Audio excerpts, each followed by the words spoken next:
times. If we can keep the questions to one per person and the option to follow back to Sky, then that'd be much appreciated. So Rob, when you're ready, we can get us underway.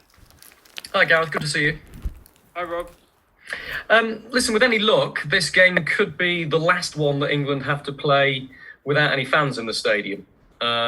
Now, clearly, I need to say, as things stand, and there's lots of caveats there, but with the situation here compared with Europe right now, do you think England and Wembley a better place to host big crowds for the Euros? Well, I guess in the end, that's going to be a government decision, isn't it? We'd obviously love to have fans in, and I think if it's possible, then we're certainly geared up to be able to hold supporters in the stadium. But we also understand that that's got to be done at the right times, and it can only be in line with all the other restrictions being lifted, really. There was obviously a bit of a scare this morning around this game when two more Polish players tested positive. That was 4 in total. They've managed to get an exemption for Grzegorz Krychowiak in the last half an hour or so. But do you have any concerns, or have any concerns been raised by Premier League managers about the players coming up against Poland when they've had so many positive tests in the squad? Well, we have to rely on the processes. Obviously, this is the same as the league, where we're tested 2 days before the game, and that's the same criteria throughout the season. So there's always an element of risk. We can't eliminate all the risks for any club at the moment, for any national team. But as far as we're concerned, we feel our protocols have been pretty strict, and fortunately, we've managed to stay clear of any issues to this point. There's always an element of good fortune in that. Who knows who could arrive into camp with something, and with travel as well. But fingers crossed, we've come through this so far, no problem. Poland have clearly been weakened by that, and there's no Robert Lewandowski either. Good news from an England point of view, I guess. But the football purists would have loved to see him and Harry Kane on the same pitch. Yeah, but from our perspective, that's, you're going to have some players who are very hungry to fill that opportunity. They've got some very good forwards, Milik, Zielinski, Piatek. They're a good side with some good players, and I've played Polish teams before. They fight for the cause. They're a proud country. They're a good football team. They've got a new coach. So they've got high motivation. We all know this is a key game in the qualification group. We've got to keep improving. We've shown a good level in our first 2 matches this week, and we've got to keep stepping up, and I believe the players can do that. Mason Mount wasn't training today. He was in the gym, we were told. Does that mean he's unavailable for you for the game? And if so, what's the matter with him, and how big a blow for you? No, he didn't warm up with the rest of the team, but he did the rest of the session after, so he should be fine. Oh, okay. That's a big relief for you. I was going to ask you about the rotation and the workload of the players. No England player except Nick Pope has played 180 minutes so far. So does that leave you free to pick your strongest 11? And is Mason Mount one of those that very much is in your thinking? Well, they're all available as far as we're concerned. I think we've managed the team not only through the matches but also the training sessions, and we've been very cautious with the load that the players have had. So we've got to balance that freshness tomorrow. But we were very happy with the performance the other day, of course.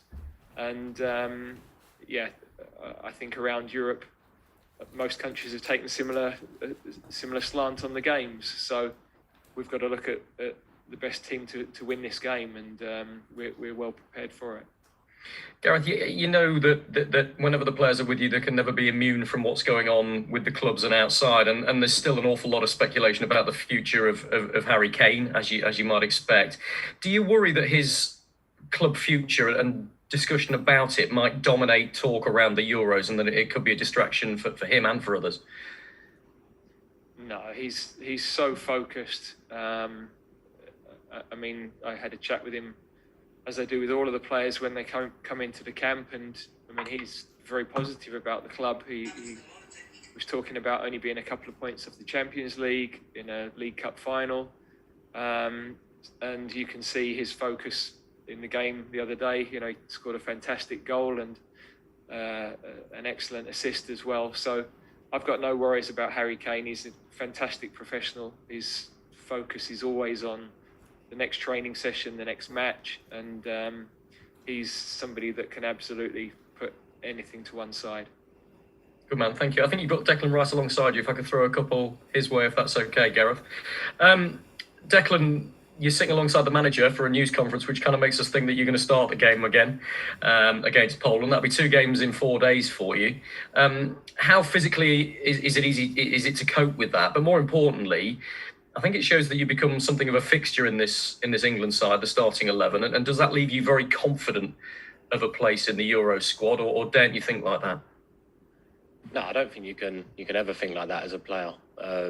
You know, because we've got such a good squad, and you know we've got such strong competition in the middle, healthy competition. You know, competition that you want leading into a European Championship. Going back to the first question, 2 games in 4 days. You know, we're used to that at club level. You know, we've attained a fitness this season where you know we're playing every couple of days, so playing 2 in 4 isn't a problem at all. And if picked, you know, I'm always ready to go out there and give the best job for the team. You've become a bit of a social media star in the last couple of days. They left you hanging with your teammates, didn't they? And, I just want, has there been a bit of banter in the England camp about that as well? Yeah, you know, it was funny because when we was on the plane just about to leave Albania, Harry Kane, I didn't think he actually realised what had happened. He see the video and he called me and he was like, "Deck, sorry, mate." And I turned around to him, had a bit of a laugh with him, and then now, like I said to the boss before this started, you know, I've been turned into a meme again. Obviously had the one with Mason scaring me, and obviously now I've been left hanging. So, yeah, I need to improve on that front. No, it was a lovely moment. I mean, you interacting with some of the fans is lovely, and I think it shows a nice side of social media when we talk an awful lot about the dark side of social media. But on the other side of it, Thierry Henry has come off social media this week and said he's going to boycott it as a protest at what he feels is a lack of action by the social media giants in terms of coping with racist abuse and online hate. Look, it's a serious matter, a very serious one. Is it something that England's players could do similarly in the Euros, do you think, if they wanted to force the hand of social media companies? I think something definitely has to be done. You know, there's been way too much within the last year, especially with social media abuse, things being said on social media. For someone like me who runs my own account and has that interaction and love with the fans, you know, I don't have any problems with social media. I think it's important that, you know, a player like me can have that interaction with West Ham fans, England fans. But yeah, like you said, Thierry Henry's obviously boycotted it. I see Bale come out and said something. You know, it's maybe a decision that may be spoken about in the future between the players, but at the moment, yeah, no. Come on, one final one for Gareth from me, if that's okay. Gareth, I know you'll have kept a close eye on what's happening with the under-21s. 2 defeats out of 2. And I just wonder how big a concern that is for you. You've been in that role yourself, and you know how difficult the job is when you lose some of your players to the senior squad, and you've got to try and develop players as well as get results. But it does make us worry that maybe the pathway and the quality coming through from beneath isn't as strong as we might hope. I think it's it's always a difficult balance, because nobody really thinks about the under-21s from outside the organisation until you get to the finals, and then they're sort of judged like the senior team, and it's development football. So although a lot of those young players are clearly playing well for their clubs and are good players, they're normally surrounded by experienced players who help them through the games and help manage the games. And when they're playing as an age group together, that's a different sort of challenge. And of course, we've got, you know, 3 or 4 of our starting 11 the other day who would be in the better under-21s. I think that's always difficult for the under-21 head coach of every country. Your best players go through to the seniors, and that's a hard balance. And the timing of this tournament coinciding with World Cup qualifiers as well. So it's, I think it's always a good question around, we want to try to win tournaments when we can. We've definitely benefited from that when the under-17s won the World Cup. Some of the under-20s have started to come through now, Dominic Calvert-Lewin being one of those, of course. But development football is that. It throws up all sorts of things. And even in the difficult moments, you know, I went to a European Championship. We had a really fantastic game with Portugal that we narrowly lost. Portugal had William Carvalho, Bernardo Silva, João Mario, Guerreiro, who are all in the first team. You never know what sort of generation the other countries have got, but even when the results don't go your way, you find out so much about the players, and it's still a huge part of their development and learning. Thank you. Thanks, Rob. Next, we'll go to Carrie Brown of beIN Sports. Hi, Gareth. Talking about competition and squads, this is the last competitive match that those players get to really push your decisions on who will be in this Euro squad. It's going to be tough. There's so many players that are thriving. What did you learn from your playing career about having the news broken to you, or watching other players having the news broken to you, that shapes you as a manager? We looked at France '98 and Paul Gascoigne not getting selected. Any memories? Yes, it's a very difficult situation, first and foremost for the players, of course, because there are very few opportunities in your life to play in a major tournament for your country, and it's a motivation for them all. And you don't want to be the person that sort of breaks that dream, if you like. I think all you can do is try to communicate as clearly as possible, not just at that moment just before the tournament, but in the lead into it, so that there isn't a huge shock if you're leaving a player out. That is a difficult situation. We've obviously got a lot of strength in depth and a lot of competition for places, but equally, if we'd picked this squad this week, we'd have had 7 or 8 people missing with injury. So this is a slightly unique season in that regard, and we've got another few weeks of the season to get through. So the depth and the options might not be as plentiful as we maybe think. You had to name a squad for the World Cup, of course. Many more options now. But what did you learn from that experience? And is it harder waiting for the news as a player or delivering it all as a manager? Well, they're both difficult situations. You could, of course, it's not a pleasant. Nobody wants to have difficult conversations at work with people, and the worst part of being a manager is to tell players they're not playing, or if you've got a young player at a club that you're not going to keep them on a contract or offer them a professional contract. They're life-changing moments. So you've got to always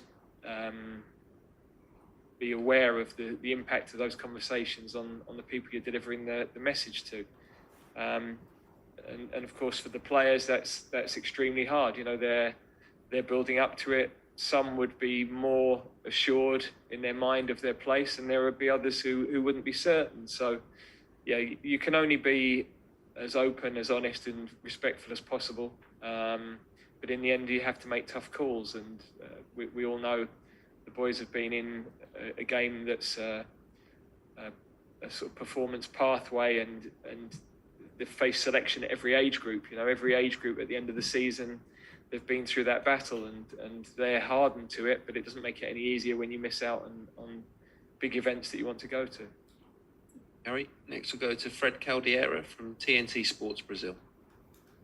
Hi, Gareth. I'd like to come back to the Harry Kane subject, and rather than speculating about his future, I would like to ask you if you think it's essential, necessary for him to win titles, to be amongst the greatest English players. When I mean titles, of course, he can win trophies with England as well. Yeah, I think Harry is, of course, a highly motivated player, and all players want to win. They want to win things, and he's got an opportunity with his club in the next few weeks to do that. I've got 4 players in the other dressing room as well, so I can't state any sort of preference for that. But you want to be in the latter stages of competitions. He's played in a Champions League final with Tottenham. He's now got a second League Cup final coming up, and for certain, those are the occasions as players you want to be involved in. You want to be involved in the major tournaments, and you want to be in the important matches, domestic cups and the league, of course. Thanks, Fred. Next we'll go to Alex Howler, BBC Sport. Hi, Gareth. Just on team fitness as well. Is there any other selection issues, or is everyone fit and ready to go? No, everybody available. Yeah. Okay, great. Thank you. And just an issue off the field. You're taking part in a dementia study. I just wanted to ask how that's going and if you think football's doing enough to look into issues in that area. Yeah, I've sort of completed some of the tests that are being conducted on former players. So that data is being collated somewhere. I've also, on the back of that, had interaction with some families who've been going through that process and that difficulty with ex-players. And I have to say, I went through that process with one family in particular, with the PFA, and I thought the support was excellent for them, and we were able to help within the FA as well. So, I think there is a lot going on in the background. The research is ongoing. We're very aware of the importance of it. I think Charlotte, within our organisation, Charlotte Cowie, is doing an excellent job, and we understand that takes time. It's going to take time to collect all of the information required, because it's easy to get small amounts of data, small amounts of information, and come to the wrong conclusions, and that would be equally dangerous. So we've got to make sure that research is done as thoroughly as possible. Thank you. Thanks, Alex. Next, we'll take a question from our Polish friends, starting with Wojciech Demuziak. Okay, good evening, everyone. Good evening, coach. I have a question about Paulo Sousa. Paulo Sousa didn't have much time to get to know the players and prepare for this match. Will this be your advantage? I think it's obviously, you want to work with the players as much as possible. It's been great for us this week to have the time with the players on the training pitch, and to be able to build through the games. Of course, whenever a new coach arrives, there's huge motivation for the players to show him what they can do, and there's a freshness about his message. So we can see some of the things from the games you've already played that they've attempted to change from the matches they had in the autumn. We have to wait and see whether they're going to play the same way tomorrow night at Wembley, but I'm expecting them to press us well. They've got good attacking players, exciting attacking players that are going to be a test for our defence, and we're going to have to be at our very best to win the game. Next we'll go to Robert Ellis from Perform. Hi Gareth, I wanted to ask you about Sergio Aguero, who'll be leaving Manchester City at the end of the season. How important has he been to the development of the Manchester City players that you have in your squad, particularly Raheem Sterling and Phil Foden? Very difficult for me to say, because I don't really need to speak to them about that. He's obviously been a fantastic player for Manchester City, and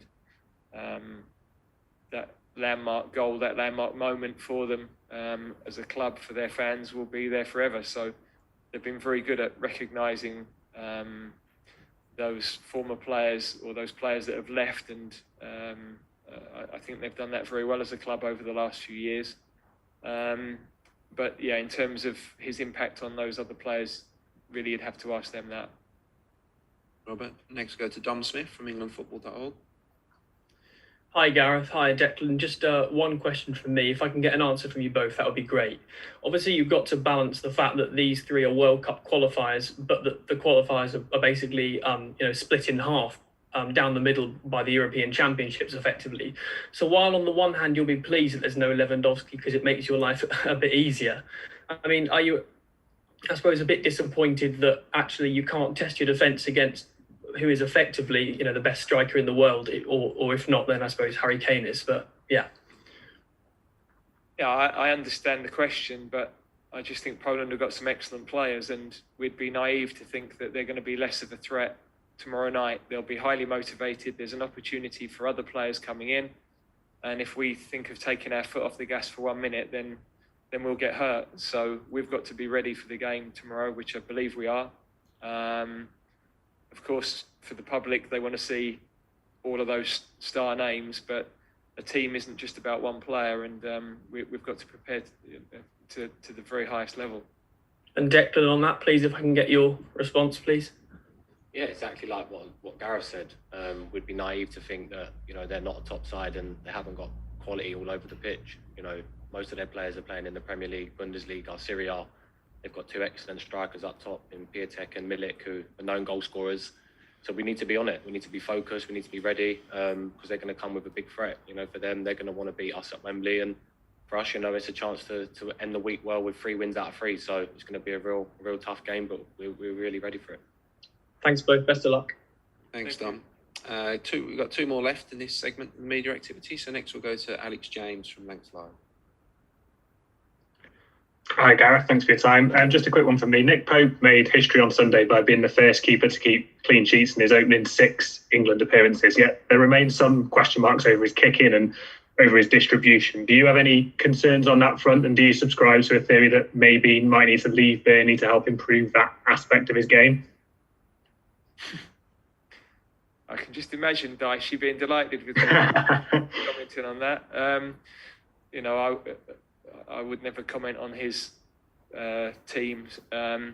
Nick has proven through his time at Burnley to be one of the best goalkeepers in the league and height of consistency. So primary job for a goalkeeper is to keep the ball out of the net.